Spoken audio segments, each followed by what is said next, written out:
नमस्कार, स्वागत है आपका। आप देख रहे हैं पूछता इंडिया। मैं हूं आपके साथ विवेक शांडिल्य। बिहार में जब से चुनाव की सुगबुगाहट शुरू हुई है तब से सियासी सरगर्मी चरम पर है। हालांकि अब तक नीतीश कुमार खामोश दिख रहे थे, बहुत ज्यादा जवाब नहीं आ रहा था नीतीश कुमार की तरफ से। नीतीश कुमार को बीमार, लाचार, नीतीश कुमार की सरकार पर सवाल। लेकिन वो कहते हैं, बहुत पुरानी कहावत है, 100 सुनार की एक लोहार की। तो नीतीश कुमार ने जवाब देने के लिए जगह भी अपने हिसाब से चुना, वक्त भी खुद चुना और जवाब भी हर एक सवाल का दिया, चाहे वो एसआईआर का मामला हो, चाहे अपराध का मुद्दा हो, चाहे जंगल राज की बात हो। यानी चुनाव की बिसात बिछ चुकी है और बिहार की राजनीति उबल रही है। मुद्दा वोटर लिस्ट रिवीजन का है। सड़क पर शोर है, संवैधानिक संस्थाओं पर प्रहार है, संसद में हंगामा है।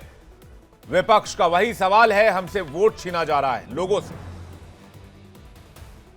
पक्ष कह रहा है कि जब हार सामने दिखे तो ऐसे बहाने लाजमी हो जाते हैं। विपक्ष को फिलहाल लोकतंत्र भी खतरे में नजर आ रहा है और सवाल पूछा जा रहा है कि आपके पास मुद्दा क्या है। तो विपक्ष कह रहा है चुनाव आयोग मिला हुआ है। बिहार में काले कपड़े पहनकर आरजेडी के नेता लगातार मोर्चा खोले हुए हैं। विधानसभा में एसआईआर की लड़ाई माई बाप तक पहुंच गई है। विपक्षी नेता सड़क पर हैं, आरोप वही है पर अंदाज नया है। आरजेडी के नेता काले कपड़े पहनकर मोर्चाबंदी कर रहे हैं। लगातार आरोप लगाया जा रहा है कि एसआईआर में फर्जीवाड़ा, गड़बड़ी की जा रही है। चुनाव आयोग बीजेपी का एजेंट बना हुआ है। लेकिन इन सब के बीच आज नीतीश कुमार का जवाब सुनने के लायक है। पहले आप तेजस्वी यादव का आरोप सुनिए, चिराग पासवान का बयान सुनिए और इन सब पर नीतीश कुमार का जवाब सुनिए। उसके बाद आज की बड़ी बहस शुरू करेंगे। पहली बात कि डॉक्यूमेंट को लेकर सवाल है। 11 ऐसे डॉक्यूमेंट जो गरीब के पास नहीं है, कहां से हो जाएगा? डॉक्यूमेंट बनाएगा 25 दिन के अंदर? अब तो समय भी खत्म हो गया। कहां से? 4.5 करोड़ लोग, बिहार के लोग जो है बाहर पलायन करते हैं, लेकिन वोट देने वो बिहारी आते हैं महोदय। अब डर है कि उन लोगों का भी जो है वोटर लिस्ट से नाम जो है महोदय कट जाएगा। और चुनाव आयोग कौन होता है? नागरिकता साबित करने वाला। सुप्रीम कोर्ट में मामला अध्यक्ष महोदय चल रहा है और कल ही चुनाव आयोग ने एफिडेविट, चुनाव आयोग में हलफनामा दिया है 780 पेजों का। उस 780 पेज में कोई विदेशी, नेपाली, बांग्लादेशी, म्यांमार, घुसपैठे का कहीं भी जिक्र नहीं है। चुनाव आयोग ने इस प्रक्रिया का इस्तेमाल किया है जहां पे एक इंटेंसिव रिव्यू किया जा रहा है, जिसके माध्यम से इस बात को सुनिश्चित किया जाए कि जो वोटर है, जो अधिकृत व्यक्ति है, सिर्फ वही मतदान का इस्तेमाल करे, ना कि कोई घुसपैठिया या कोई दूसरा व्यक्ति आके। और कई बार ये भी देखा गया कि वोटर लिस्ट में धांधली इस तरीके से भी होती है कि जो व्यक्ति मर गया होता है उसके नाम पे वोट चल रहा होता है। तो इन सारी चीजों को रेक्टिफाई करने के लिए ये रिव्यू जरूरी है। और ऐसा तो नहीं है कि पहली बार ये किया जा रहा है। आजादी के बाद 4 बार ये हो चुका है। और जब इससे पहले भी हुआ था, उस प्रक्रिया में और आज की प्रक्रिया में क्या नई चीज जुड़ी है, ये विपक्ष बता दे। हकीकत ये है, विपक्ष जानता है कि भैया चुनाव वो बिहार में जीतेंगे है नहीं। बंगाल में भी इन लोग के हालात ठीक नहीं है, तो पहले ईवीएम पे ठीकरा फोड़ा जाता था, अब वोटर लिस्ट को एक बहाना बनाया जाता। पहले तो थे ना, ये तरीका होगा तो नहीं होगा बोलने के लिए, किसी को नहीं दिया जाएगा। अब बात ही बोल रहा है। अरे काहे के लिए बोल रहे हो? जब उम्र तुम्हारा कम था, तुम्हारे पिताजी 7 साल मंत्री थे और उसके बाद तुम्हारी माता 7 फिर मंत्री रही, आज तुम मुख्यमंत्री रहे। और उसके बाद क्या उस समय की स्थिति है? अगर चाहोगे तो पहले क्या था और उसके बाद से जब 20 साल हुआ, हम तो 9 महीना नहीं भी रहे, हमने दूसरे को दे दिया। और सारा का सारा बीच में 1.5 साल आप लोगों को भी किया, लेकिन आप लोग भी ठीक नहीं कर रहे थे तो छोड़ दिया। और पहले कुछ था। अरे भाई जानते हो, बच्चा न हो, अरे तुम तो बहुत बच्चे न थे। आप जानते हो पटना शहर में भी शाम में कोई निकलता था, कोई शाम में घर से बाहर जाता था, कहीं जाने का रास्ता है। ये जितने पत्रकार हैं इन लोगों को भी हम कहेंगे कि पहले क्या बुरा हाल था और 6 से हम लोगों ने जो काम किया, ये दोनों चीजों को याद रखिए। 2-3 वो महिला है। अभी बताओ कि पहले कोई महिला को कुछ दिया था? कोई महिला को दिए थे? अरे हम ही ने 50% किया। बैठो ना, कुछ किया? अरे इसकी माता थी तो उसी पर न बोल रहे हो? क्या है? हम लोगों ने जितना ज्यादा महिलाओं के लिए भी किया, 50% शुरू किया 6 से ही, 2006 से ही। और कितना ज्यादा महिलाओं के लिए किया। और उसके बाद आप लोग मुस्लिम के लिए क्या किए? कुछ नहीं किए। और उनके लिए भी सारा काम हम लोगों ने कर दिया। तो सारे लोगों के लिए हम लोगों ने शुरू से काम किया। और बीच में थे तो कितना ज्यादा पढ़ाई कर रहे थे। अब उसके बाद मान लीजिए नहीं कुछ किए, देखा इधर उधर नहीं थे तो छोड़ दिया। तो नीतीश कुमार का करारा पलटवार, क्या बढ़ जाएगा सियासी तकरार? इस पर करेंगे डिबेट, लेकिन पहले आपको ले चलेंगे उत्तर प्रदेश के गोरखपुर, जहां सीएम योगी आदित्यनाथ के साथ ही पिछली बार जो गोरखपुर नगर निगम के लिए हम लोगों ने एक टारगेट दिया था कि भारत के स्वच्छता सर्वेक्षण में गोरखपुर को अपनी श्रेणी में टॉप 10 में आना है पूरे देश के अंदर। मैं अभिनंदन करूंगा नगर निगम की इस पूरी टीम का, जिसमें सफाई कर्मी है, पार्षद हैं, स्वच्छता समितियां हैं और इन सबको नेतृत्व देने वाले महापौर और नगर आयुक्त, नगर निगम के सभी सुपरवाइजर, अन्य अधिकारीगण, इन सभी को जिन्होंने पूरे देश के अंदर उत्तर प्रदेश को, गोरखपुर सिटी को चौथा स्थान दिलाने में सफलता प्राप्त की है। बहनों और भाइयों, 74 से 22 और 22 से 4 नंबर पर आना, यह अपने आप में किसी एक बड़ी उपलब्धि से कम नहीं, और ये दिखाती है कि हां, हम भी अपनी श्रेणी में नंबर 1 पर आ सकते हैं। ये गोरखपुर ने करके दिखा दिया है कि 74 से 3 वर्ष में हम चौथे नंबर पर आ गए हैं और अगली प्रतिस्पर्धा हमारी टॉप 3 की होने वाली है। और उसके लिए अभी से हम सब की क्या जिम्मेदारी होनी है, इसके बारे में जो भूमिका होनी है, उन्हीं सबके लिए महानगर वासियों से अपील करने के लिए मैं गोरखपुर विशेष रूप से आया हूं। याद करिए गोरखपुर सिटी के बारे में पहले क्या चर्चा होती थी, गोरखपुर के बारे में लोग क्या बोलते थे। मच्छर भी थे, माफिया भी थे, गंदगी भी थी, यहां पर अव्यवस्था और अराजकता भी थी, जाम में पूरा शहर फंसा रहता था, एक बरसात होती थी पूरा शहर जलमग्न हो जाता था। आज गोरखपुर सिटी में इन सब से एक एक करके निजात पाने की शुरुआत जो प्रारंभ हुई। तो सीएम योगी आदित्यनाथ को आप सुन रहे थे, जिन्होंने गोरखपुर शहर के बारे में बताया कि गोरखपुर शहर की तस्वीर और तकदीर कैसे बदली है। लेकिन ये तस्वीर आप देख रहे हैं, ये तस्वीर आप देख रहे हैं बिहार विधानसभा की, जहां पर जो विपक्ष के सांसद हैं वो काले कपड़े में पहुंचे और नीतीश कुमार से सवाल पूछते नजर आए, खासकर एसआईआर के मुद्दे पर और बढ़ते अपराध के मुद्दे पर। लेकिन नीतीश कुमार ने जो जवाब दिया है, आज वो जवाब जो है करारा जवाब एक तरह से देखा जा रहा है कि भाई आपके राज्य में क्या था। इसलिए सवाल आज पूछा जा रहा है वो ये कि नीतीश कुमार का जवाब, तेजस्वी का टूट जाएगा सीएम वाला ख्वाब। बिहार की सियासी लड़ाई जंगल राज वर्सेस नीतीश पर आई। नीतीश ने तोड़ी चुप्पी, बैकफुट पर आया विपक्ष। बातचीत करने के लिए पूनम सिंह प्रवक्ता बीजेपी, बादशाह आलम प्रवक्ता आरजेडी, राजेश तिवारी प्रवक्ता जेडीयू, कुशाग्र तिवारी प्रवक्ता कांग्रेस, रंजन सिंह प्रवक्ता एलजेपी आर हमारे साथ जुड़ रहे हैं। आप सभी मेहमानों का बहुत बहुत स्वागत है। सबसे पहला सवाल मैं बादशाह आलम जी आपसे करना चाहूंगा, क्योंकि आज जो नीतीश कुमार ने कहा कि भाई आपके शासनकाल में क्या था, जो बात उन्होंने कहा, ना महिलाओं को कुछ दिया, ना बिहार को कुछ दिया, ना लोगों को कुछ दिया, ना गरीबों को कुछ दिया, ना मुसलमानों को कुछ दिया, और ना ही अपराध को लेकर कुछ किया। और वो लोग आज सवाल उठा रहे नीतीश जी के शासनकाल पर, जहां पर 20 साल के शासन में बिहार को बदलने का उन्होंने काम किया। यह सवाल नीतीश कुमार के ऑन रिकॉर्ड, ऑन फ्लोर आज आप लोगों से पूछा गया है। बादशाह आलम जी।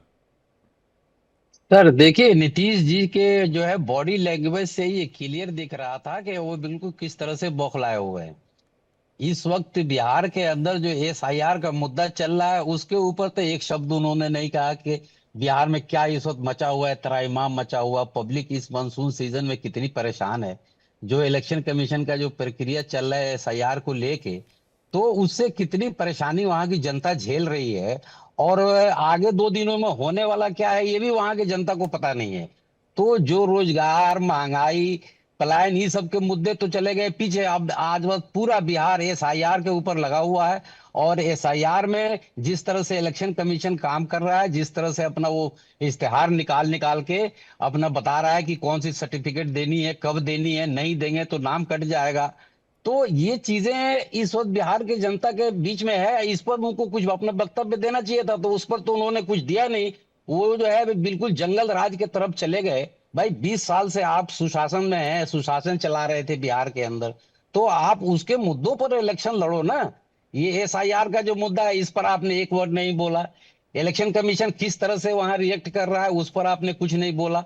अब वो बीजेपी के साथ मिलके वोटर लिस्ट में काट छांट करके ये सरकार बनाना चाहते हैं बिहार में, तो ये इस वक्त पॉसिबल नहीं है। बिहार की जनता ये सब देख रही है, और वो ये समझ रही है कि पीछे क्या चल रहा है इलेक्शन में एसआईआर को लेके। तो इस पर उनको कोई अपना वक्तव्य देना चाहिए था। इलेक्शन कमीशन को भी आके अपना प्रेस कॉन्फ्रेंस करना चाहिए कि जो जितने सवाल थे एसआईआर को लेके, वो जस के तस बने हुए हैं। उसके ऊपर अभी कोई भी क्लैरिफिकेशन नहीं आया इलेक्शन कमीशन की तरफ से कि 11 सर्टिफिकेट में से जो नहीं देगा उसका मामला नाम तो कटेगा। बादशाह जी, मामला तो सब जुडिस है। नहीं, मामला सब जुडिस है, 2 दिन में वहां ये आ जाएगा मामला। लेकिन कोर्ट ने तो वही सवाल पूछा ना कि जो विपक्ष पूछ रहा है। तो अब कोर्ट के अंदर क्या, आज 23 तारीख हो गया, 25 तक इनका लास्ट डेट है, 28 को वो भी आ जाएगा। दूध का दूध और पानी का पानी हो जाएगा। इन्होंने जो इलेक्शन कमीशन ने वहां जो रिमाइंडर सबमिट किया है कोर्ट के अंदर, ये कह रहे हैं कि कोई उसमें ना विदेशी नहीं है, कोई बांग्लादेशी नहीं है। अरे भाई, तो फिर आप ये एसआईआर कर क्यों रहे हैं? एसआईआर करने का जो प्रक्रिया आपने अपनाया हुआ है, जितना कम टाइम दिया हुआ है, आप एसआईआर करो। अब गहन समीक्षा कर रहे हैं आप, गहन समीक्षा के लिए 1 महीने का टाइम दे रहे हैं, तो ये तो पब्लिक को परेशान करने वाली बात है ना। क्या 1 महीना में गहन परीक्षण आप कर सकते हैं क्या? सवाल टाइम लाइन पर है। तो इनका मंशा जो है गहन परीक्षण का नहीं है। ये अपना जैसे बंगाल में, अरे इन्होंने महाराष्ट्र में किया, दिल्ली में किया, ये आपके हरियाणा में किया, उस तरह की काम करके ये यहाँ बिहार में अपनी सरकार बनाना चाहते हैं। तो ये इस वक्त पॉसिबल नहीं है। बिहार की जनता ये सब देख रही है, और वो अच्छी तरह से समझ रही है कि ये क्या चल रहा है। इलेक्शन कमीशन के थ्रू बीजेपी क्या करवाना चाहती है। नीतीश कुमार तो आप कह रहे हैं कि नीतीश कुमार बैकफुट पर नजर आते। नीतीश कुमार तो बहुत एग्रेसिव दिख रहे थे आज पार्लियामेंट में, और कहीं से ऐसा नहीं लग रहा था कि वो अस्वस्थ हो, लाचार हो, या फिर कहीं से उनके स्वास्थ्य को लेकर कुछ सवाल हो। उन्होंने तो आज बड़े अग्रेसिव होकर विपक्ष के हर आरोप का जवाब दिया। बेशक एसआईआर का जिक्र नहीं किया, इस बात पे मैं आपके साथ सहमत हूं, लेकिन बाकी सवालों का तो उन्होंने बहुत एग्रेशन के साथ जवाब दिया और ठोक बजाकर सवाल पूछा। इस वक्त बिहार जिस मसलों से गुजर रहा है, एसआईआर सबसे 1 नंबर पे चल रहा है। अपराध का क्या हाल है, इस पर आपको तो कुछ नहीं, उनके वक्तव्य है। एसआईआर पर उनको कुछ न कुछ क्लियर करना चाहिए कि जो पब्लिक के अंदर जो भ्रम फैला हुआ है, पब्लिक कुछ तो भाई एक चीफ मिनिस्टर आके बताए कि वो क्या करना चाहते हैं, इसमें प्रक्रिया में कहाँ गड़बड़ी है, लोग परेशान है तो क्यों है, ये बाढ़ का मौसम है, तो इस पर उनको कुछ अपना वक्तव्य देना चाहिए था। तो वो तो दे नहीं रहे हैं, वो दूसरे पीछे का जो है चले गए। 20 साल पहले। अरे 20 साल से आप सरकार में हैं, ये सब आपकी जिम्मेदारी थी। जी अगर घुसपैठिए आके यहाँ वोटर लिस्ट में अपना नाम चढ़वा लिए हैं, राशन कार्ड बनवा लिए हैं, तो आप 20 साल से बैठ के ठीक क्या है। कर रहे राजेश थे? आप तिवारी जाल जी, बजा रहे थे बिहार के अंदर। राजेश तिवारी जी 20 साल से क्या कर रहे थे ये बताएं, कि 20 साल पहले क्या हो रहा था ये बताएं। देखिए, हम लोग 20 साल की ही बात करते हैं, लेकिन जिसका अगर जो अतीत दागदार हो तो उसको हम क्या कर सकते हैं? वो तो गर्व कर नहीं सकता है। तो वो अगर हम पीछे का याद दिला देते हैं तो उनको मिर्ची लगता है। हकीकत ये है कि मुद्दा विहीन विपक्ष है और विपक्ष के बोलने के लिए कुछ है नहीं, तो अब लास्ट में क्या करेगा? तो एसआईआर का इशू उठाया। एसआईआर कोई इशू है ही नहीं, और खासकर राज्य सरकार का। तो राज्य सरकार का जब एसआईआर कोई इशू नहीं है तो लोकतंत्र के मंदिर विधानसभा में मुख्यमंत्री जी क्या बोलेंगे? तो ये जिस तरह का अभी राजद के प्रवक्ता जो वक्तव्य दे रहे थे, ये इसका कहीं कोई औचित्य ही नहीं है। आप एक बात बताइए, जब मामला न्यायालय में चल रहा है, न्यायालय 28 तारीख को डेट दिया हुआ है, इन लोगों को तो न्यायालय से कोई मतलब है नहीं। खासकर हम तो राजद से कह रहे हैं कि न्यायालय की इनको तो एहसानमंद होना चाहिए, क्योंकि न्यायालय से इनका राष्ट्रीय अध्यक्ष बेल पर है, न्यायालय से ही इनका युवराज को बेल पर मिला हुआ है, यहाँ तक कि पूरा परिवार को बेल पर मिला हुआ है। फिर भी ये लोग न्यायालय पर विश्वास नहीं करता है। हमारा ये कहना है कि अगर एसआईआर का कोई त्रुटि है तो 25 तारीख को डेट खत्म हो रहा है, उसके बाद पर्याप्त रूप से निर्वाचन आयोग समय दे रहा है। उसमें अगर जो किसी का छूट रहा है, किसी का अगर इनको लग रहा है कि नहीं ये जेन्युइन है और इसका छूटा हुआ है, तो आपके साथ हम भी खड़ा होंगे, हम भी आपके साथ, जो आप विरोध कीजिएगा हम भी करेंगे। नहीं, जो जेन्युइन नागरिक है उसका वोटर बनना चाहिए। लेकिन अगर जो नहीं है तो अभी ये कैसे कह रहे हैं कि हमारा छूटा? अरे ये तो पूरे रहती है, जितने भी अगर जो इनका दावा है वो तो हमारा वोटर है। हमारे जो भी जदयू के लोग हैं या एनडीए के गठबंधन के लोग हैं वो डायरेक्ट उसके मिल रहे हैं, जहाँ कागजात का व्यवस्था कर रहे हैं, इनके भी लोग कर रहे हैं। लेकिन चूंकि इनके पास कोई इशू नहीं है, कोई एजेंडा नहीं है, ये सिर्फ और सिर्फ दिखावा का और सिर्फ मीडिया के माध्यम से अपने आप को प्रचलित होने के लिए ये सब कर रहे हैं। जमीनी हकीकत यह है कि इन लोगों का हार का डर सता रहा है। ये देख रहे हैं कि विधानसभा चुनाव में इनकी बुरी तरह से हार होने वाली है, तो इसलिए ये मुद्दा विहीन इशू उठा रहे। न्यायालय पर विश्वास कीजिए, हम यही कहेंगे। और न्यायालय इनको जिस तरह से पिछला बार जो ये किए थे 10 तारीख को, एसआईआर पर चुप्पी क्यों? एसआईआर कोई राज्य सरकार का इशू है ही नहीं है, ये तो निर्वाचन आयोग आपका न्यायालय का मामला है। तो इसमें चुप्पी की सवाल क्या उठता है?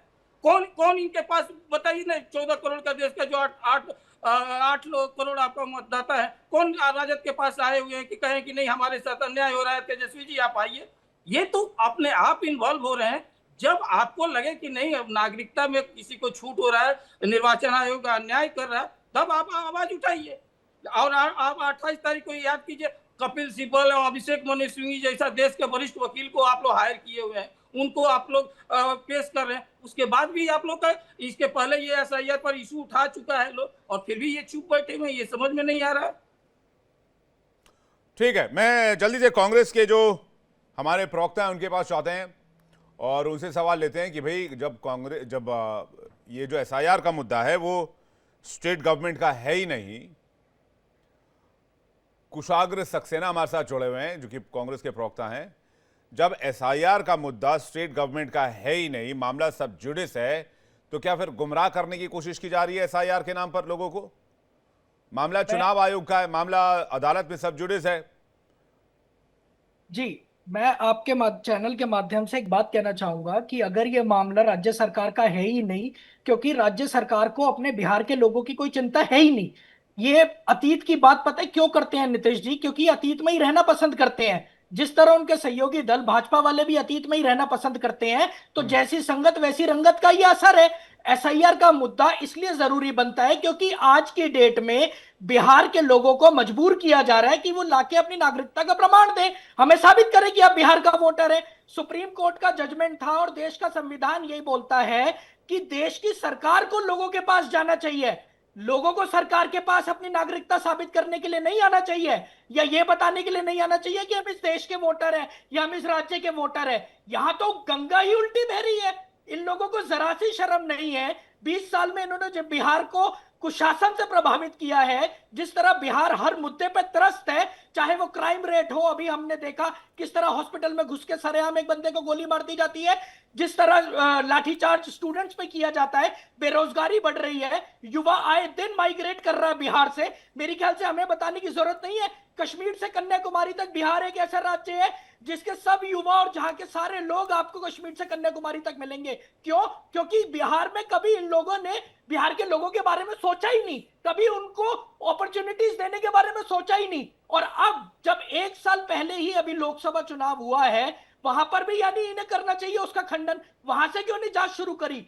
4 महीने रह नहीं जाते इलेक्शन में और इन्हें एसआईआर याद आ जाता है। इसका इसीलिए हम बोल रहे हैं विपक्ष और इंडिया गठबंधन ये सुनिश्चित करेगा कि एसआईआर के माध्यम से पूरी पारदर्शिता के साथ बिहार की जनता के साथ कोई अन्याय ना हो, वो प्रताड़ित ना हो। मैं आपको एक बात और कहना चाहूंगा, 2025 में अभी लगभग बिहार के कम से कम 10 लाख लोग, 270 पंचायत और 16 जिला के लोग बाढ़ से प्रभावित हैं। और ये क्या उम्मीद करते हैं? वो लोग 1 महीने में लाए और अपने डॉक्यूमेंट ईसीआई की वेबसाइट पे अपलोड करें और नागरिकता साबित करें, ताकि उन्हें उनके ही राज्य में ये लोग मतलब कौन? नीतीश कुमार?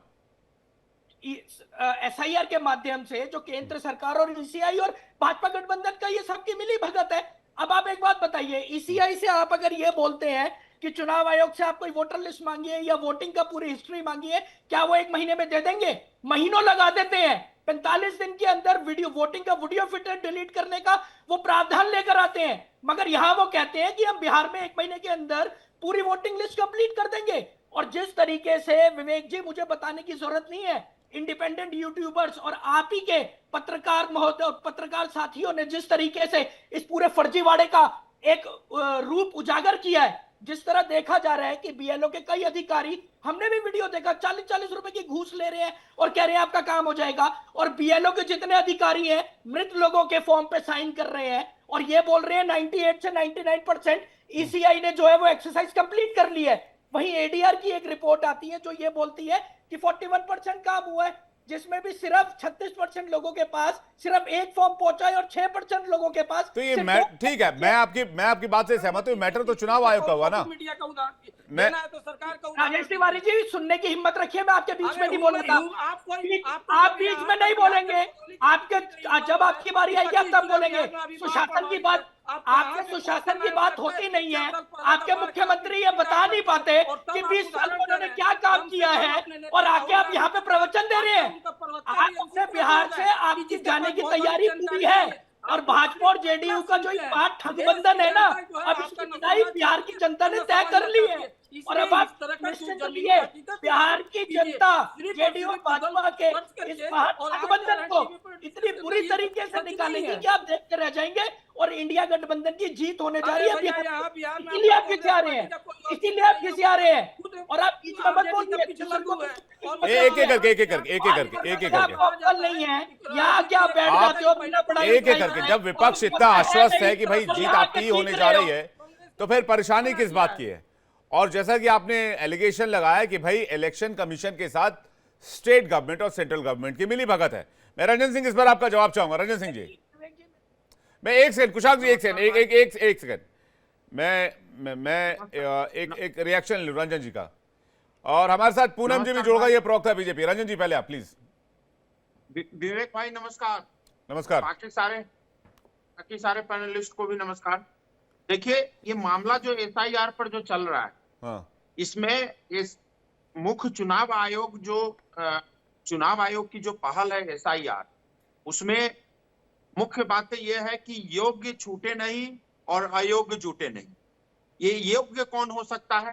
तो आपको पता है कि जो लोक प्रतिनिधित्व अधिनियम 1950 के सेक्शन 16 और 19 के अंतर्गत एक व्यक्ति 18 साल की उम्र हो, वहां की निवासी हो और कानून में वो अयोग्य न माना जाए हो, जैसे कि कोई मैडनेस का शिकार हो या कुछ इस तरीके के इलिजिबिलिटी ना हो, तो ऐसे व्यक्ति को हम योग्य करार देते हैं। मान लीजिए अगर कोई व्यक्ति अयोग्य होता है तो उसके लिए सेक्शन 24 में ये प्रावधान है कि ईआरओ के थ्रू अपने दस्तावेज को जिला मजिस्ट्रेट के पास दें, जो कि 1 सितंबर तक का टाइम है। अगर उससे भी संतुष्ट ना हो तो मुख्य चुनाव अधिकारी के पास वो अपना अपील दर्ज कर सकता है। मैटर क्या है कि जितने भी लोग अयोग्य हैं और जितने फर्जी घुसपैठिए यहाँ पर शामिल हैं, ये इनकी वोट बैंक की ताकत रही है, जो दो दो राज्यों में मतदान करते रहे। जिस तरह से हंगामा ये विधानसभा या संसद के अंदर करते हैं ये विपक्ष के साथी, ये भूल जाते हैं कि ये सरकार का डिसीजन नहीं है, ये एक संवैधानिक संस्था हमारे चुनाव आयोग का डिसीजन है। तो सरकार के पास इस पर हंगामा करने से टैक्स पेयर का पैसा ही बर्बाद इशू होगा। इसी को बनाया जा रहा है। देखिए, इशू इसी को बनाया जा रहा है। आप कह रहे हैं चुनाव आयोग ऑटोनोमस बॉडी है, विपक्ष कह रहा है कि चुनाव आयोग आपके साथ मिला हुआ है। हाँ, अगर ऐसा लगता है उनको कि तो उसके लिए न्यायालय है ना विवेक भाई। हाँ। न्यायालय में गए तो सही। अगर देश के किसी भी संवैधानिक संस्था और न्यायालय पे भी इनका भरोसा नहीं हो, आप झारखंड में जब इनका चुनाव होता है तो यही चुनाव आयोग मिले नहीं होते हमारे से। जब कर्नाटक में चुनाव होता है तो ये चुनाव आयोग हमसे नहीं मिले होते। ये मिलते हैं। चुनाव आयोग का मिलन का बात ही तब आती है जब एनडीए या तो जीतने वाली होती है या तो जीत चुकी होती है। ऐसे प्रदेशों में इनको पेट में दर्द आना होना स्टार्ट हो जाता है कि भाई चुनाव आयोग इनसे मिले हुए। कर्नाटक में तो मेरे से नहीं मिले हुए थे, झारखंड में तो नहीं मिले थे, हिमाचल प्रदेश में नहीं मिले थे, केरल में नहीं मिले थे। तो ये तमाम जो राज्य हैं यहाँ पर इनका दोहरा चरित्र है। पहले इन्होंने रोना रोया महाराष्ट्र का कि वोटर जो है मतदाता सूची फर्जी है। अब मतदाता सूची को अगर ठीक करने की बात अगर कर रहे हैं एसआईआर के माध्यम से, तो यहाँ पर विलाप शुरू कर दिया। इनका नौटंकी देखिए। कुशाग्र जी कुछ कहना चाह रहे हो, उसके बाद पूनम जी मैं आपके पास आ रहा हूँ। कुशाग्र जी जवाब देना चाह रहे हो। कुशाग्र जी, एक बात बोलना चाहूंगा कि सुप्रीम कोर्ट ने यह भी बोला है कि आधार कार्ड, एपिक कार्ड जो हमें मिले हैं और जिस राशन कार्ड के बेसिस पे ये लोग 80 करोड़ लोगों को राशन उपलब्ध करा रहे हैं, आज भी आधार कार्ड की आप टैगलाइन पढ़ेंगे तो लिखा होता है मेरा आधार मेरी पहचान। तो उसके बेसिस पे वोट डालने दीजिए। आप एक महीने के अंदर इतना परेशान लोगों को करने में जुटे हुए एसआईआर के माध्यम से, और अभी 1 साल पहले लोकसभा में आपको सब कुछ ठीक लग रहा था, तब आपको एसआईआर की जरूरत नहीं पड़ी। सिर्फ यहाँ बिहार में राज्य में 4 महीने पहले अभी बस चुनाव रह गए हैं, 3 से 4 महीने का समय रह गया है, उसके बीच में आपको ये सारे रिविजन्स करने हैं। और रिविजन्स के भी जो हम फर्जीवाड़े देख रहे हैं, आए दिन बीएलओ की जो रिपोर्ट आ रही है और आए दिन के जो इंडिपेंडेंट यूट्यूबर्स देखिए कुशाग्र जी, क्या विपक्ष हिट एंड रन कर रहा है? हमने इससे पहले ईवीएम पर हिट एंड रन देखा, हमने इससे पहले कई और संस्थाओं पर हिट एंड रन देखा। एक सेकंड सर, एक सेकंड राजेश जी, एक सेकंड कुशाग्र जी से जल्दी सवाल ले लूं। क्या विपक्ष हिट एंड रन कर रहा है? अगर आपके पास कुछ है तो आप प्रोड्यूस क्यों नहीं करते हैं? आप उसको प्रूव क्यों नहीं करते हैं? आप उसको चैलेंज कोर्ट में ले आके क्यों नहीं करते हैं? विवेक जी, हमने ईसीआई के साथ सारी मनगणनाएं करी हैं, हमने उन्हें सारे सबूत दिए हैं और अभी आगे हम और सबूत देंगे। जो हमने केरला में एक्सरसाइजेस करी हैं, कर्नाटका में भी हमने कुछ रिसर्च करे और महाराष्ट्र से रिलेटेड भी हमने दिए हैं। प्रॉब्लम यहां आती है जब आप भाजपा से सवाल पूछोगे तो ईसीआई जवाब देने आ जाता है और ईसीआई से पूछोगे तो भाजपा जवाब देने आ जाती है। तो ये क्लियरली इन दोनों का मिली भगत से ये दिखाना चाहता है कि कहीं भी जब भाजपा हारने की कगार पर होती है, कुशासन से प्रभावित लोग जो होते हैं वो भाजपा को हराने का निश्चित करते हैं। ये उस पैटर्न को रिपीट करते हैं जो इन्होंने महाराष्ट्र में करा। अब आप देखिए, लोकसभा चुनाव और विधानसभा में महाराष्ट्र में 6 महीने का डिफरेंस था। ऐसा कौन सा गणित लगाया इन्होंने कि 6 महीने के अंदर लाख से करोड़ वोटर महाराष्ट्र में ऐड हो जाता है 6 महीने के अंदर। ठीक है, पूनम सिंह जी इसका जवाब ले लेते हैं। पूनम सिंह जी, मैं फिर कह रहा हूं कि भाई ये मैटर जो है वो आप इसको कोर्ट में भी लेकर गए, बॉम्बे हाईकोर्ट में मामला चला, वहां से इसे याचिका डाली गई थी, वहां से याचिका रिजेक्ट हो गई, लेकिन बार बार वही एलिगेशन है। इसका जवाब पूनम सिंह देंगे। पूनम सिंह, देखिए विवेक जी, जिस तरह से कांग्रेस के प्रवक्ता जो आरोप लगा रहे हैं, यही राहुल गांधी जी महाराष्ट्र में चुनाव होने के बाद आरोप लगाए थे। और एसआईआर जो अभी प्रक्रिया करे, उसी के इनके जो मतभेद है उस मतभेद को दूर करने की प्रक्रिया अभी कर रही है कि चुनाव के बाद आप ये आरोप ना लगाए। इसलिए एसआईआर अपना काम कर रही है और सुप्रीम कोर्ट की सलाह पर ये काम कर रही है। लेकिन कांग्रेस के प्रवक्ता हो, चाहे आरजेडी के प्रवक्ता हो या आरजेडी के नेता हो, इन लोगों को न तो कानून पर भरोसा है, ना किसी न्यायालय पर भरोसा है, ना एसआईआर पर भरोसा है। ये लोग को जब अपनी मनमानी करनी होती है, चुनाव जहां जीते हैं उनको लगता है कि हाँ वहाँ ईवीएम ठीक है, वहाँ कानून एसआईआर काम सही कर रही है। लेकिन जहाँ हारते हैं इनको डर हो जाता है। आज जिस एसआईआर की बात पर आरोप लगा रहे हैं, ये बताओ कि एक लिस्ट ऐसा बिहार में ना करके दिखाए कि जिसका 2024 में लोकसभा का चुनाव हुआ, वोटर आई कार्ड से नाम काटा गया है। एक मैं चैलेंज करना चाहती हूँ इस चैनल के माध्यम से, एक भी व्यक्ति का नाम ला करके ये दिखाए कि जो लोकसभा में जो चुनाव में मतदान अपना किया है, ऐसे एक भी व्यक्ति का नाम लाकर दिखाए कि ऐसा एसआईआर ने काटने का काम किया है। एसआईआर जो मृत लोग हो गए वैसे लोगों का नाम काट रही है। आपको जानकारी होगी कि लोकसभा चुनाव हो या विधानसभा चुनाव हो, उसके पहले 2-3 महीने पहले सारी प्रक्रियाएं होती है कि किसी का नाम छूटे नहीं। जो छूट के जो नए युवा हैं, जो 18 साल के हो गए, उनका नाम जोड़ा जाता है। जी तो जो मृत पूनम जी, हो- मेरा एक सवाल है आपसे। जी, आप लोग इतने आश्वस्त क्यों हैं? आप लोगों के जहन में सवाल, या आप लोग ये सवाल क्यों नहीं उठा रहे कि भाई इतने कम समय में आप रिवीजन क्यों कर रहे हैं? आप थोड़ा पहले आपने रिवीजन क्यों नहीं शुरू किया? आप लोग को चुनाव आयोग से सवाल क्यों नहीं पूछते? मतलब आप लोगों को चुनाव आयोग के ऊपर कोई क्वेश्चन नहीं है, आप कह रहे हैं कि भाई चुनाव आयोग जो इस काम को पूरा कर लेगा, जबकि ये बात सुप्रीम कोर्ट में भी चर्चा की गई, इस पर भी सवाल पूछे गए कि भाई आपने इतना कम वक्त क्यों लिया? बेशक इस पर चुनाव आयोग कह रहा है कि हम काम पूरा कर लेंगे, लेकिन ये सवाल आप क्यों नहीं पूछते हैं, आपकी पार्टी क्यों नहीं पूछती है? विवेक जी, हम लोग आज तक जहां भी चुनाव हुए हैं, हारे हैं या जीते हैं, हमने कोई ऐसा या चुनाव आयोग को आज तक कोई आरोप नहीं लगाए हैं, क्योंकि हम लोग न्यायालय का मान और सम्मान करते हैं। हम लोग कभी आरोप नहीं, हम न्यायालय की जो मान्यता है, जो सुनवाई होती है, जो उनका संदेश आता है, जो निर्णय होता है, उसको हम सम्मान मानते हैं। लेकिन विपक्ष के लोग, चाहे आरजेडी को, कांग्रेस हो, चाहे महागठबंधन के जितने लोग हैं, इन लोगों को तो न्यायालय पर भरोसा है, ना कानून पर भरोसा है। ये कहते हैं कि हम न्यायालय के साथ है, लेकिन आप देख लीजिए सुप्रीम कोर्ट में ये 2 दिन पहले ये लोग धरना प्रदर्शन कर करके किस तरह से बिहार और देश को क्या न्याय। ठीक है, आप कह रहे हैं कि भाई आपने आज तक कभी संवैधानिक संस्थाओं पर सवाल नहीं उठाया। बादशाह आलम जी इसका जवाब लेते हैं। कुशाक जी एक सेकंड रुक जाए, बादशाह आलम जी काफी देर से इंतजार कर रहे हैं। कुछ बादशाह आलम जी, भाई ये लोग, इन लोगों ने तो कभी नहीं कहा भाई ईवीएम खराब है, ईवीएम से जो है वो दिक्कत है। 2004 में चुनाव हार गए, वाजपेयी जी की सरकार चली गई, 2009 में दोबारा सरकार रिपीट हुई, 2014 में चुनकर आए, फिर 2019 में चुनकर आए, फिर 2024 में चुनकर आए। लेकिन ये तो नहीं कहा गया कि ईवीएम में गड़बड़ी या ईवीएम में दिक्कत है। बेशक उसके पहले ईवीएम को लेकर जब ईवीएम आ रहा था तब सवाल थे, और उस समय विपक्ष में बीजेपी थी, तो बीजेपी के भी सवाल थे ईवीएम को लेकर, उसके विश्वसनीयता को लेकर। लेकिन कभी ये तो नहीं कहा कि चुनाव आयोग जो है वो कांग्रेस का एजेंट है या फिर आरजेडी का एजेंट है। देखिए राहुल जी, ये 2014 में ये सरकार में आए हैं, और 2014 के बाद इन्होंने जितनी संवैधानिक संस्थाएं हैं सबके ऊपर इन्होंने अपना कब्जा जमा लिया है। ईडी हो, सीबीआई हो, इलेक्शन कमीशन हो, तो ये सब पर इनका ईवीएम हो, ये सब पर इनका कब्जा है। जब तक ये 14 के पहले ये ईवीएम के खिलाफ ये क्या क्या बोलते थे, एक जेवीएल नरसिम्हा राव, तो उनकी किताब उठा के पढ़ लीजिए आप कि वो ईवीएम के बारे में क्या क्या करे, अडवाणी जी ने उसके ऊपर क्या कहा। लेकिन जब से ये सरकार में आए, इन संस्थाओं को अपने कब्जे में ले लिया, और ये संस्थाएं सब इन्हीं के तोते के तरह से काम कर रही है। 2000 आपका कितना 22 साल पहले ये एसआईआर हुआ था, उस वक्त भी इस तरह का जो है केस डेवलप नहीं हुआ था। जो 2003 के पहले जो वोटर लिस्ट था, उसमें से इलेक्शन कमीशन देखता था कि कितने लोग इसमें से इस दुनिया से जा चुके हैं, उनका नाम हटाना है, कितने 18 के हो गए हैं। वो एक मिसाल था उसका पुराने वोटर लिस्ट का।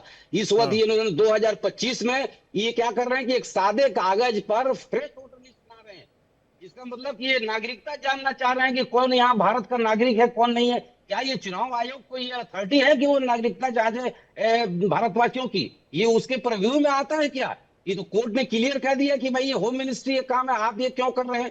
भाई आपका काम जो है चुनाव आयोग का है। अगर चुनाव आयोग अपना काम सही से करता, ईमानदारी के साथ करता, अब इन्होंने जो भी बिहार में ये सूत्रों के थ्रू बताते हैं कि क्या हो रहा है क्या नहीं हो रहा है, आप आके उसमें प्रेस कॉन्फ्रेंस करो, बताओ क्या प्रॉब्लम है। ये जो बीजेपी और आरजेडी के लोग हैं ना, ये इनके साथ बिल्कुल मिले हुए हैं, कभी इस पर सवाल नहीं उठाएंगे। ये इलेक्शन कमीशन को तो आगे किया हुआ है काम। आपने कहा जी बादशाह जी, आपने कहा कि 2014 के बाद से ही संस्थाएं हाईजैक हो गई, बीजेपी ने हाईजैक कर लिया।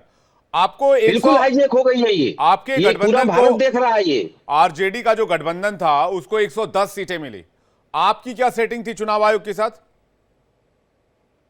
आप कब की बात कर रहे हैं? जब ये 2020 विधानसभा चुनाव की बात कर रहे हैं, जो 2014 के 6 साल बाद आया। तो उसमें क्या रिजल्ट रहा? उसमें आपको 110 सीटें कैसे आ गई? आपको तो मुश्किल से 5-10 सीटें आनी चाहिए थी, अगर इनकी सेटिंग इतनी तगड़ी थी। देखिए राहुल जी, ये चुनाव आयोग, ईवीएम इनके टूल्स बन गए हैं अपने। अरे तो आपको 110, आपके गठबंधन को, आपके अलायंस को 110 सीटें, देखिए वो बिहार को, क्योंकि बिहार से होके ही दिल्ली का रास्ता 243 में 110 का आंकड़ा। बादशाह भाई देखिए, दाएं बाएं जाने से कुछ नहीं होगा। मैं ये कह रहा हूं 243 में 110 सीटें एक बहुत बड़ा नंबर होता है, नियर टू मेजॉरिटी 122 तो मेजॉरिटी का नंबर है। 5, 10, 15 सीटें और आ जाती तो आप लोग मेजॉरिटी में आ जाते। तो ये कैसे मुमकिन है कि अगर 2014 के बाद सब कुछ सेट था, ईवीएम भी सेट था, तो आप 110 आपको इतना मजबूत क्यों बनाया गया होगा? ये 2010, ये देखिए बीजेपी का तो यही है ना कि एक प्रयोग करती करती है, कहीं का संयोग करती है ये। हाँ। 2024 में जो आपने, आपकी आवाज रुक रुक कर आ रही है। राजेश तिवारी कुछ कहना चाह रहे हैं, मैं आपका कनेक्शन चेक करा रहा हूं, आपका वीडियो भी थोड़ा फ्रीज हो रहा है, प्लीज पीसीआर चेक कीजिएगा। राजेश तिवारी कुछ कहना चाह रहे हैं। राजेश तिवारी जी, कुशागर जी आपके पास आ रहे हैं। राजेश तिवारी जी, देखिए, सच्चाई यह है कि कांग्रेस पार्टी कभी भी लोकतंत्र में विश्वास की नहीं है। लोकतंत्र की जो भी संवैधानिक संस्थाएं रहे हैं, कांग्रेस पार्टी हमेशा उसको पॉकेट में लेकर के चली है, और आज भी उसके युवराज जो है, हम लोगों का देश का संविधान, बाबा साहब का संविधान जो हम लोग सर माथे पर लगाते हैं, ये पॉकेट में लेकर के चलते हैं। आज देश का आजादी के बाद पहला एक ऐसा प्रधानमंत्री हुआ कांग्रेस पार्टी का जिसको जेल जाना पड़ा, इसलिए क्योंकि उन्होंने चुनाव में धांधली की हुई थी। उनका चुनाव का सदस्यता रद्द, सांसद के सदस्यता रद्द हुआ। देश में ऐसा कभी नहीं हुआ है, और वो भी कांग्रेस पार्टी के ही थी। तो इसलिए कांग्रेस पार्टी कम से कम संवैधानिक संस्थाएं का आज जो उदाहरण दे रही है, उनको देने का हक नहीं है। दूसरा बात ये उठाए, इनके वरिष्ठ वकील लोग आज संसद में न्यायपालिका में बहस कर चुका है, यही आधार कार्ड और वोटर लेकर के कि इसको क्यों नहीं आधार माना जाए। और वहां तक कि मैं अभी आपको इसका वीडियो भेज देता हूं कि इनके जो वरिष्ठ सांसद शशि थरूर, मनीष तिवारी, ये लोकसभा में बहस के दौरान बोला है कि नहीं, आधार कार्ड कभी भी जो है नागरिकता का पहचान पत्र नहीं हो सकता है, ये आर्थिक स्थिति दर्शाने के लिए है। ये बजाते बहस में लोकतंत्र के मंदिर में बहस के बोले। इसलिए इस तरह का बात करके ये लोग क्या दर्शाना चाहता है? ये दर्शाना चाहता है कि हम लोग कभी भी एनडीए गवर्नमेंट और हमारे एनडीए के नेता संविधान पे विश्वास करते हैं। राजेश जी एक बात बताइए कि भाई पैदा होने से लेकर मरने तक आधार कार्ड जरूरी कर दिया गया है। आधार, ट्रेन में चलिए तो आधार, बैंक खाता खोलिए तो आधार, प्लेन में उड़िए तो आधार, गाड़ी लीजिए तो आधार, साइकिल खरीदिए तो आधार, मोटरसाइकिल खरीदिए तो आधार। जब आधार हर जगह इतना इंपॉर्टेंट डॉक्यूमेंट है, तो केंद्र सरकार को, इलेक्शन कमीशन को रिक्वेस्ट करना चाहिए कि भाई आप आधार भी कंसिडर कीजिए। आधार तो ज्यादा सिक्योर है ना, उसमें बायोमेट्रिक्स है, उसमें जो है फिंगरप्रिंट है, उसमें रेटिना स्कैन किया हुआ है, उसमें जन्म तिथि से लेकर हर चीज जो है वो दर्ज है। बेशक उसको जो है वो उसमें रेक्टिफिकेशन किया जा सकता है, उसका रिवीजन किया जा सकता है। एकदम हम आपके बात से 100% सहमत है। आगे अगर ये प्रस्ताव आकर के इसमें आता है तो क्या बुराई है, लेकिन अगर अभी तक अगर नहीं है, हम अभी आपको बता रहे हैं, पिछला साल हम सिक्किम गए थे, जैसे सिक्किम के बॉर्डर पर गए, हम आधार कार्ड दिखाए तो आधार कार्ड कहा कि नहीं, ये नागरिकता का नहीं है, आप वोटर आईडी कार्ड ले। हम खुद भुक्तभोगी है, तब हम उस समय मंगाए और आकर के व्हाट्सएप से मंगा करके तब हम दिखाए और मिलान किए। तब वैसे ये बात तो सही है कि इलेक्शन कमीशन स्वतंत्र इस बात को लेके वो आधार को एक्सेप्ट करता है कि नहीं करता है, क्योंकि आधार कार्ड जो है वो इलेक्शन कमीशन का दस्तावेज नहीं है। आज का तो बना हुआ है नहीं, इलेक्शन कमीशन का दस्तावेज भी नहीं आधार कार्ड। लेकिन कुशागर कुछ कहना चाह रहे हैं। मैं ये कह रहा हूं, जब आधार इतना ही मैंडेटरी है, हर चीज में मैंडेटरी है, आप कुछ सामान अभी जाकर खरीदिए उसमें भी आधार का डिटेल मांगा जाता है, तो मैं ये कह रहा हूं जब आधार इतना ही इंपॉर्टेंट है तो आधार को इसमें भी सरकार को एक बिल लाकर या फिर सरकार को, चुनाव आयोग को खत लिखकर इसके बारे में रिक्वेस्ट करना चाहिए। लेकिन दूसरी तरफ खामोशी, सवाल जरूर विपक्ष पूछ रहा है, इसलिए दोनों तरफ से ये डिबेट मेरी समझ नहीं आ रहा। कुशागर जी कुछ कहना चाह रहे हैं, कुशागर सक्सेना। मैं राजेश तिवारी जी की बात को ना यही बोलना चाहूंगा कि ये लोग इतना भ्रमित कर रहे हैं जनता को, और ये जो बोल रहे हैं ना, अभी इन्हीं के जो मुख्यमंत्री हैं जिन्हें कुछ टाइम पहले भाजपा वाले ही पलटू चाचा और ये सब नामों से उपाधित और सम्मानित किया करते थे, आज ये जिनकी गोद में जाके बैठे हुए हैं भाजपाइयों की, मैं इन्हीं के बात को आगे बढ़ा के ये बोलना चाहता हूं कि आधार की जो टैगलाइन डिसाइडेड है वो है मेरा आधार मेरी पहचान। हटा दीजिए बिहार में, उसको मना कर दीजिए ना कि वो आपकी पहचान है ही नहीं, क्योंकि कोई सरकार प्रमाण पत्र तो देती नहीं है कि आप देश के नागरिक हो, ये आपका सर्टिफिकेट है, सर्टिफिकेट ऑफ सिटीजनशिप है। कैसे पता लगता है कि आप उस देश के, उस राज्य के नागरिक हो? आपके आधार कार्ड से, आपके वोटर कार्ड से, आपके राशन कार्ड से, जिसके बेसिस पर ये 80 करोड़ लोगों को राशन दे रहे हैं। आधार कार्ड फिर इन्होंने रखा किस लिए? क्या लोगों का सिर्फ डेटा कलेक्ट करने के लिए आधार कार्ड रखा हुआ है? क्या उस डेटा के ऊपर स्नूपिंग करने के लिए आधार कार्ड रखा हुआ है? या सिर्फ सेंसिटिव इंफॉर्मेशन कलेक्ट करने के लिए आधार कार्ड रखा हुआ है? यही आधार कार्ड वैलिड था लोकसभा इलेक्शन में, तब तो इनको कोई दिक्कत नहीं थी। अब करने देना, 4 महीने पहले इन्हें क्यों ये सारी चीजें याद आ रही हैं? उसका सबसे बड़ा रीजन ये है कि 20 साल से बिहार के लोग पूरी तरीके से प्रभावित हैं इनके कुशासन से। स्टूडेंट्स को रोड पर मारा जाता है, लाठीचार्ज किया जाता है, सरेआम हॉस्पिटल में घुस के लोगों को गोलियां मारी जा रही हैं। 10 लाख से ज्यादा लोग बिहार के बाढ़ से प्रभावित हैं। ऐसे में ये उम्मीद रखते हैं वो लोग लाके अपने कागज और प्रमाण पत्र दें कि हम लोग वोट डालने के लिए स्वीकृत करें, हमें इनसे स्वीकृति की जरूरत है। सुप्रीम कोर्ट के अनुसार बाबा साहब को अंबेडकर जिनकी ये बात कर रहे हैं ना, उन्हीं के निर्मित संविधान ने ये बोला है कि सरकार को ये सुनिश्चित करना पड़ेगा कि देश का नागरिक जो है वो इसी देश का नागरिक है, इस राज्य का नागरिक है। नागरिक को सरकार के पास जाने की जरूरत नहीं है। जिस तरीके से उल्टे काम ये लोग कर रहे हैं ना और लोगों को प्रताड़ित कर रहे हैं, इसी के लिए बिहार की जनता इनको बिहार से पूरी तरीके से निकालने के लिए तैयार बैठी है, जिसके डर की वजह से ये लोग ये कर रहे हैं। 52,30,000 वोटों का नाम, लोगों का नाम काट दिया जाता है वोटर लिस्ट से। 18.5 लाख लोगों को इन्होंने डेड डिक्लेयर कर दिया, 26 लाख को माइग्रेटेड दिखा दिया, 7.5 लाख लोगों को इन्होंने SIR के माध्यम से ये दिखाने की चेष्टा कर रहे हैं कि उनकी जो है कि डबल रजिस्ट्रेशन है वोट्स का, उसकी लिस्ट का है। और कितने लोगों को इसका नोटिफिकेशन या इंटीमेशन आ रहा है कि वो SIR के अंडर स्क्रूटनाइज हो रहे हैं। मैं कुशाग्र जी, मेरा सवाल आपसे दूसरा है। मेरा सवाल ये है कि आप लोगों ने ईवीएम को लेकर इतने सवाल उठाए, आज तक कुछ प्रूव नहीं हुआ। ईवीएम से ही इलेक्शंस हो रहे हैं, ईवीएम से भी आपकी सरकार भी बन रही है, उनकी सरकार भी बन रही है। आप लोगों ने राफेल का मुद्दा उठाया, राफेल में कुछ नहीं निकला। आप लोगों ने अडानी अंबानी का मुद्दा उठाया, उसमें भी कुछ नहीं निकला। आप लोगों ने ऐसे 1000 मुद्दे उठाए होंगे जिसमें कुछ निकला नहीं और आप लोग कुछ साबित भी नहीं कर पाए। इसलिए आप लोगों की मंशा पर सवाल है कि आप साबित कुछ नहीं करते हैं, सवाल सारे उठाते हैं और उसके बाद वो मुद्दा एक समय आने के बाद धीरे धीरे गौण हो जाता है, खत्म हो जाता है। तो फिर विपक्ष की मंशा पर सवाल उठता है कि भाई क्या सिर्फ हंगामा करना मकसद है, सिर्फ अपनी राजनीति के लिए क्या सवाल उठाना जरूरी है, या फिर उसके पीछे कोई मजबूत एविडेंस और फैक्ट भी है जिसे चलिए कोई नहीं सुन रहा है, इस देश की अदालत तो सुनेगी, वहां जाकर आप प्रूफ कर दिया या फिर आपने कुछ साबित कर दिया हो। विवेक जी, सबसे पहले मैं आपको ये बताना चाहूंगा, आपने अडानी अंबानी की बात कही। हमारा स्टैंड इस चीज पे आज भी क्लियर है, शुरू से क्लियर है। हम किसी एक व्यक्ति के पीछे नहीं है, बस हाँ, एक व्यक्ति को ही सारा सब कुछ सौंप देना, हम उसके खिलाफ हैं। हम पूरी पारदर्शिता से सिस्टम को चलाने के पक्ष में है और यही विपक्ष है। जब राहुल गांधी जी ने और देश के किसानों ने मिलकर, कांग्रेस पार्टी ने और सारे इंडिया गठबंधन ने, विपक्ष ने आवाज उठाई तो 3 किसानों के जो काले कानून ये लोग लेकर आ रहे थे इन्हें वापस लेना पड़ा। जाति जनगणना और सेंसस के लिए हमने इन्हें मनवाया। जितने मुद्दे हमने उठाए हैं, हम इन्हें मजबूर करते और बाध्य करते हैं कि जनहित में और लोकतंत्र के हित में उसको ये पालन करें। और यही हम SIR को सिरे से खारिज करने की मांग नहीं कर रहे हैं। हमारी मांग है कि उसमें पारदर्शिता आए, ट्रांसपेरेंसी आए, लोगों को विश्वास तो पड़े कि हाँ, ECI अगर कोई काम कर रहा है तो वो पूरी निष्पक्षता के साथ कर रहा है, पूरी ट्रांसपेरेंसी के साथ कर रहा है। यहाँ पे लोगों की ही कंप्लेंट है, अगर आप देखेंगे कि किस तरीके से फर्जीवाड़ा SIR पे चल रहा है। BLO अपनी मर्जी से साइन कर रहे हैं, 40-40 रुपए में घूस लेने के वीडियोस सामने आ रहे हैं और आप क्या चाह रहे हैं कि विपक्ष इस पे आवाज भी ना उठाए? अगर विपक्ष लोकतंत्र में जनता की आवाज नहीं उठाएगा तो क्या करेगा? मेरे सवाल को आपने अन्यथा ले लिया भाई साहब। मैं बस ये कह रहा हूँ, आप सवाल उठाइए, लेकिन उस सवाल के पीछे जो आपकी मंशा है वो भी तो क्लियर कीजिए, आप उसको प्रूफ भी तो कीजिए, आप दस्तावेज भी तो रखिए।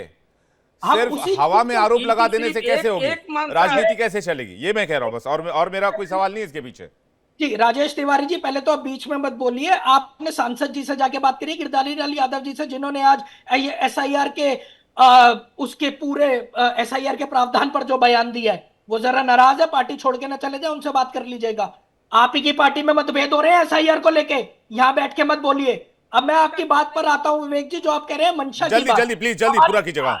हमारी मंशा एक ही है, SIR के माध्यम से बिहार की जनता को प्रताड़ित करना ECI और भाजपा के लोग, JDU के लोग बंद करें और पूरी पारदर्शिता लेकर आए, सारे जवाब हमें दे पूरी वोटर लिस्ट और सारी सूचियों को पारदर्शिता के साथ रिलीज करा जाए और यह जवाब दिया जाए कि क्या जरूरत पड़ी 4 महीने के पहले सिर्फ चुनाव से इनको एसआईआर लाने की, जिसके पहले लोकसभा चुनाव होता है। राजेश जी कुछ कहना चाह रहे थे, रंजन जी आपके पास आ रहा हूं एक एक करके। इस तरह का आप कह रहे हैं आप बार बार टाइमिंग को लेकर सवाल उठा रहे हैं। राजेश जी से जवाब ले लेते, राजेश जी जवाब ले लेते, उसके बाद रंजन जी आपके पास आ रहा हूं। राजेश जी देखिए, कांग्रेस, वही हम बोले कि कांग्रेस को बिहार और देश की जनता से कभी तो लगाव रहा नहीं है। ये सिर्फ सत्ता, सिर्फ मेवा के लिए किए हुए हैं। पूरे कांग्रेस जब से आजादी के बाद ये लोग आजादी के इसीलिए लिए क्योंकि ये देश से आजाद को बांट कर दिए, और आज ये बात कर रहे हैं संवैधानिक संस्था पर, ये देश के लिए बात कर रहे हैं, देश की जनता के हित में। देश की जनता समझ रही है कि किसके हित में है, और यही कारण है कि आज पूरे देश में प्रत्येक राज्य से आप लोग का खत्म होते जा रहे हैं। आप जिस पर राहुल गांधी को प्रेजेंट कर रहे हैं, राहुल गांधी क्या 2004 के राजनीति में आए और आज तक वो उनको सिर्फ एक्सपेरिमेंट करते रह गए, जननायक बनाते रह गए। कितना जननायक, कहीं कोई बात नहीं है। आज यही कारण है, और आप कह रहे हैं अरे पलटू राम तो ऐसे ऐसे लोगों को पलट दिए कि आप बिहार में रोड पर आ गए, लेकिन देश में जो आपका पप्पू बनका बना हुआ है, जो आप जो है आलू से सोना निकालने वाले बने हुए हैं, इसका कोई मेल नहीं है। देश में एक ऐसे एक मात्र जो है राहुल गांधी का नेता बने, इसका कोई आधार नहीं रहा। ऐसे तर्कों का और आरोपों का कोई फायदा नहीं है जिससे जनता को कुछ ये क्या जनता को कुछ ना मिले। ये तभी से तर्क हमारी डिबेट से कोई तर्क वाला बात, हमारी डिबेट से 4-5 चीजें अगर व्यूअर्स को मिल जाए, फैक्ट्स कुछ मिल जाए, उससे अच्छी बात क्या हो सकती है। हमारी बहस भी सार्थक हो जाएगी। आपने जवाब दे दिया। मैं रंजन जी काफी देर से वेट कर रहे हैं, रंजन जी से एक जवाब, फिर पूनम सिंह जी आपके पास आ रहा हूं। रंजन जी 2 मिनट दीजिएगा विवेक भाई। ये जितने भी विलाप ये लोग कर रहे हैं, हाँ। ये वही लोग थे ना जो आधार कार्ड से जब वोटर आईडी को लिंक करने की बात किया गया तो संसद में बाइकआउट किया था। ये वही लोग हैं ना जो सीएए का जब कानून अभी प्रपोजल हुआ था, जिसमें ये कानून कहता है कि ये नागरिकता देने वाले कानून को नागरिकता छीनने वाले कानून के रूप में भ्रमित जाल फैलाया था। ये वही लोग हैं ना जो ऑपरेशन सिंदूर अभी खत्म नहीं हुआ था, सवाल ये उठाना शुरू कर दिए। एसआईआर इनके समझ से ही परे। ये लोग सिर्फ इसलिए बौखलाए हुए हैं क्योंकि इनको पता है कि ये जो फर्जी वोटर है, ये जो घुसपैठिए हैं, अब इनके हक में वोट नहीं कर पाएंगे और नहीं कर पाएंगे, सत्ता से तो ये दूर रहेंगे ही रहेंगे। इनके मंसूबे हो जाएंगे चकनाचूर। सत्ता से रहेंगे दूर, मंसूबा हो जाएगा चकनाचूर। अब स्थिति ये है, ये कह रहे हैं कि ट्रांसपेरेंसी हमें चाहिए। इनकी 1000 मांगे हों, मैं कहता हूं ये मांग संसद भवन में, विधानसभा में सरकार के सामने मांगने के लिए ये क्यों जाते हैं? ये जब निर्णय एक चुनाव आयोग का है तो सरकार से मांगने से क्या होगा? ये गलत दरवाजा नॉक कर रहे हैं। हम मानते हैं कि मांगे सही भी होंगी। चुनाव आयोग को लेकर जो विपक्ष का सवाल है, उसको भी रंजन जी अगर आप देखेंगे तो वो भी तो कहीं ना कहीं जायज नजर आता है। भाई क्या हुआ था अप्रैल 2024 में जब पहले चरण का वोट डाला जा रहा था लोकसभा चुनाव में 19 अप्रैल को, तो उसके पहले जो है वो चुनाव आयोग का एक सर्कुलर आता है, उसमें यह कहा जाता है चुनाव आयोग के मुताबिक अगर कोई मतदान केंद्र पर वोटर आईडी कार्ड ले जाना भूल गया है तो भी वो चुनाव में हिस्सा ले सकता है, बजाबते उसका नाम वोटर लिस्ट में होना चाहिए। अगर वोटर लिस्ट में नहीं है तो फिर वोट नहीं दे पाएगा। लेकिन अगर वोटर लिस्ट में है और वोटर आईडी नहीं है आपके पास, तो आप क्या क्या दिखा सकते हैं? आप आधार कार्ड दिखा सकते हैं, आप पैन कार्ड दिखा सकते हैं, आप पासपोर्ट दिखा सकते हैं, ड्राइविंग लाइसेंस दिखा सकते हैं, बैंक पोस्ट ऑफिस से जारी फोटो पासबुक दिखा सकते हैं, एनपीआर के जरिए आरजीआई का स्मार्ट कार्ड दिखा सकते हैं, मनरेगा जॉब कार्ड दिखा सकते हैं, केंद्र सरकार की योजना के तहत जारी हेल्थ इंश्योरेंस स्मार्ट कार्ड दिखा सकते हैं, सर्विस आईडी कार्ड दिखा सकते हैं, पेंशन डॉक्यूमेंट दिखा सकते हैं, एमपी, एमएलए और एमएलसी के लिए जारी आधिकारिक आई कार्ड दिखा सकते हैं। अब बताइए किसका यू टर्न है? तो विपक्ष अगर कुछ पूछ रहा है तो विपक्ष का सवाल कहां गलत हो गया? आपने लोकसभा इलेक्शंस के लिए तो लिस्ट जारी कर दी जिसमें आधार भी है, जिसमें पैन भी है, जिसमें दुनिया भर के डॉक्यूमेंट्स। आप कह रहे हैं हम ये लेंगे नहीं। मैं जवाब दे दूं जी। देखिए, चुनाव आयोग के पास संविधान ने विशेषाधिकार दिया हुआ है कि कब नहीं, वो है, वो मैं भी मान रहा हूं रंजन भाई, वो विशेषाधिकार है, लेकिन उस विशेषाधिकार का इस्तेमाल ऐसे थोड़ी होगा कि एक इलेक्शन में हाँ वोट कर दो, दूसरे इलेक्शन में नहीं नहीं नहीं नहीं नहीं घुसने देंगे। चुनाव आयोग का कर्तव्य नागरिकता साबित करने का नहीं है।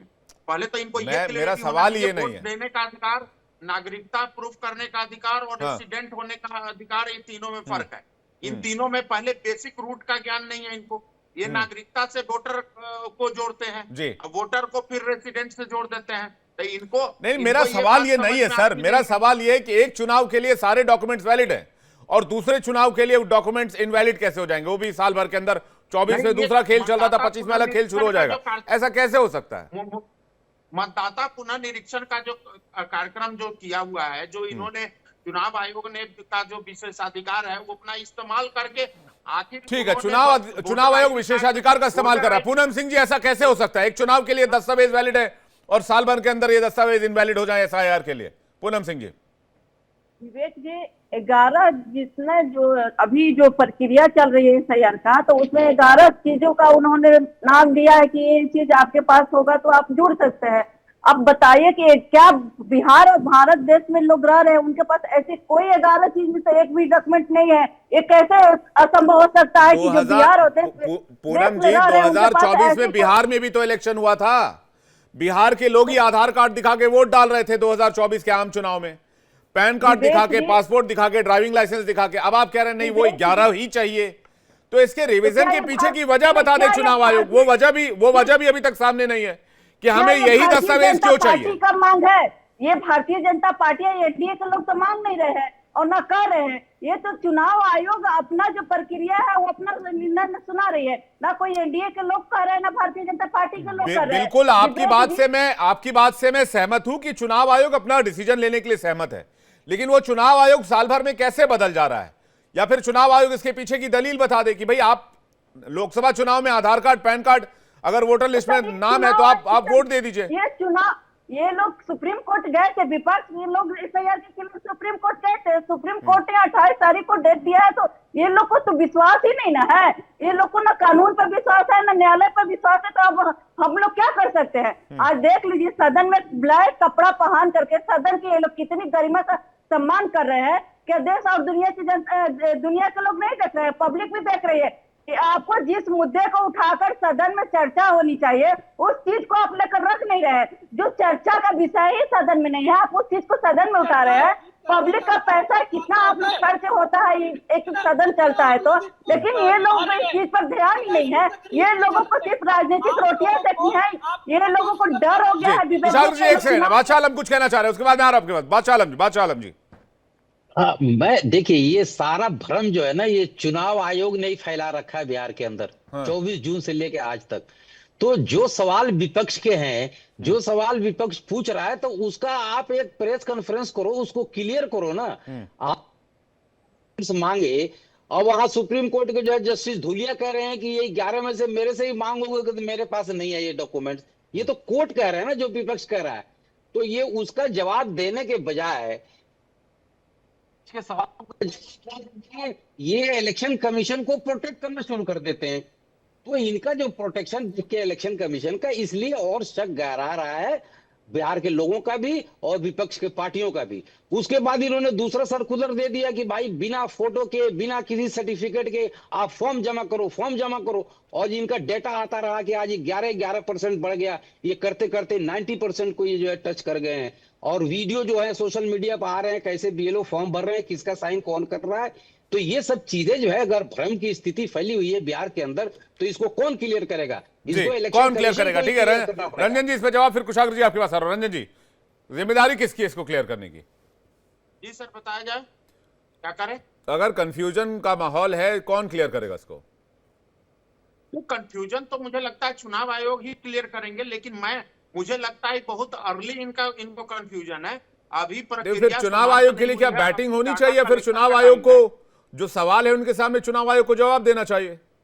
बिल्कुल देना चाहिए, लेकिन देना चाहिए, ठीक है, अभी तो डाटा अच्छी बात है जी। कुशाग्र कुछ कहना चाह रहे हैं? अभी सत्यापन करना है। कुशाग्र जल्दी समाप्त कीजिएगा। कुशाग्र जी जल्दी समाप्त कीजिएगा। इस तरीके से जेडीयू जो सत्ता लोलुप्त होकर और सत्ता की भूख के लिए कभी इस गोद कभी उस गोद का खेल करते हैं ना, पहले तो बिहार की जनता को जेडीयू पे और आरजेडी भी तो यही करती है, जिनके साथ आप लोगों ने अलायंस किया हुआ है। मैं आपको बता रहा हूं, जितना पलटू चाचा के नाम से नीतीश जी फेमस हुए, उतना भारतीय राजनीति में कोई फेमस नहीं हुआ, ये आप भी जानते हैं। और रही बात, अब यहाँ पे फिर मैं SIR पर आ रहा हूं, जो रंजन सिंह जी बोल रहे हैं ECI की तरफ से बैटिंग कर रहे हैं ना, तो ये भी बता दें कि किस बेसिस पे ECI कह रहे हैं कि 4 महीने पहले 98% इन्होंने जो यानी कुल मिलाकर जो घमासान है वो टाइमिंग को लेकर है, भाई इतने कम समय में कैसे इतना सारा काम होगा, और पहचान पत्र में जो दस्तावेज दिए गए उसको लेकर हमें अभी मामला सब जुड़े से कोर्ट के फैसले का इंतजार करना होगा, लेकिन ये मुद्दा बड़ा मुद्दा बनता जा रहा है। मेहमानों का बहुत शुक्रिया हमारे साथ जुड़ने के लिए और अपना कीमती वक्त देने के लिए बहुत बहुत धन्यवाद, बहुत बहुत शुक्रिया।